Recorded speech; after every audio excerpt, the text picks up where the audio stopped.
A indústria do petróleo e gás natural possui, como um dos seus principais componentes mecânicos, os dutos para transporte de hidrocarbonetos, proporcionando uma importante via de escoamento da produção. Contudo, alguns fatores, como os defeitos de solda e corrosão por pits, comprometem a estrutura das tubulações. Estes são incentivados pela presença de substâncias ácidas, como o sulfeto de hidrogênio, que possuem a capacidade de promover mecanismos de corrosão associados ao SSC, Sulfide Stress Corrosion. Pelo fato de o pH do H2S ser muito baixo, sendo considerado um ácido forte, o hidrogênio consegue sair facilmente da substância na presença de água e formar o íon H+.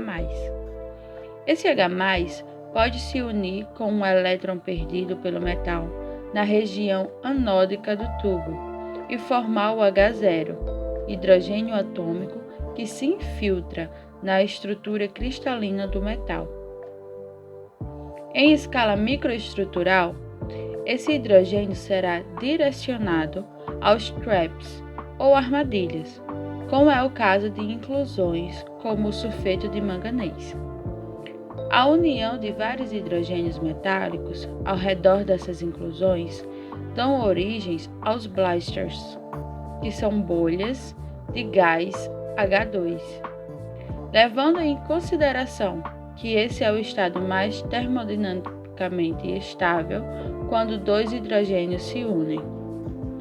O fato de formar bolhas provoca o HIC, Hydrogen Induced Cracking, mecanismo de trinca induzida pelo hidrogênio que, por ter seu volume aumentado ao se transformar em gás, é capaz de promover tensões residuais de um metal. O coalescimento dessas bolhas originam as trincas. Em geral, o HIC é mais evidente em aços com menor resistência, devido ao menor rigor no tocante à presença de inclusões, de modo que em metais de maior resistência, o mecanismo que predominaria para o ambiente descrito é o SSC, que não depende das inclusões. O aço em questão no estudo é da classe API 5L X46, que possui uma relativa baixa resistência, cerca de 245 MPa de limite mínimo de escoamento, em relação aos melhores de sua série. DRX foram realizados para verificação de fases relacionadas ao sulfeto de ferro, que indicam a presença de mecanismos de corrosão voltados ao H2S.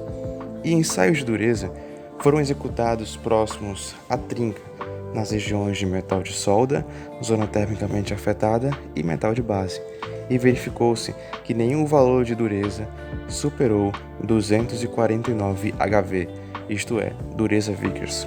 E isso conclui, segundo a norma ISO 15156-1, que a razão da fratura do tubo em questão não foi motivada pelo SSC.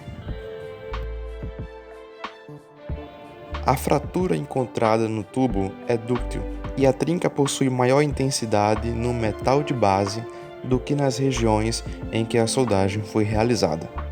Isso se explica pela ocorrência do mecanismo SOHIC, isso é, Stress Oriented Hydrogen Induced Cracking, que significa trincamento induzido pelo hidrogênio com tensão orientada, que se baseia na direção preferencial de uma trinca que é conectada pelos pontos da microestrutura onde ocorre o RIC, de modo que, ao longo desse caminho, o metal apresente natureza dúctil.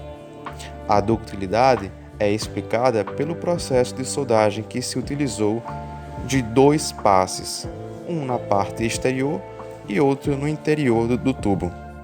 O primeiro passe foi o passe na região exterior, e quando a soldagem foi realizada no interior, o aporte térmico deste recristalizou o passe acima, em sua microestrutura, promovendo o motivo da fratura dúctil por Surric.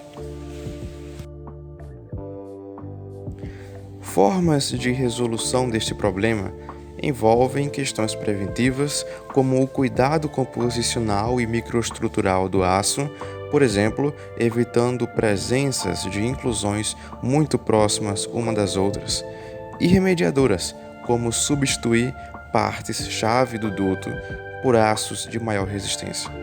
Ainda existem outras soluções inovadoras, como a inserção de bioinibidores de corrosão e acréscimo de revestimentos quimicamente resistentes, que não permitam a passagem de íons de hidrogênio e hidrogênio atômico, inibindo assim a disseminação dos RIC.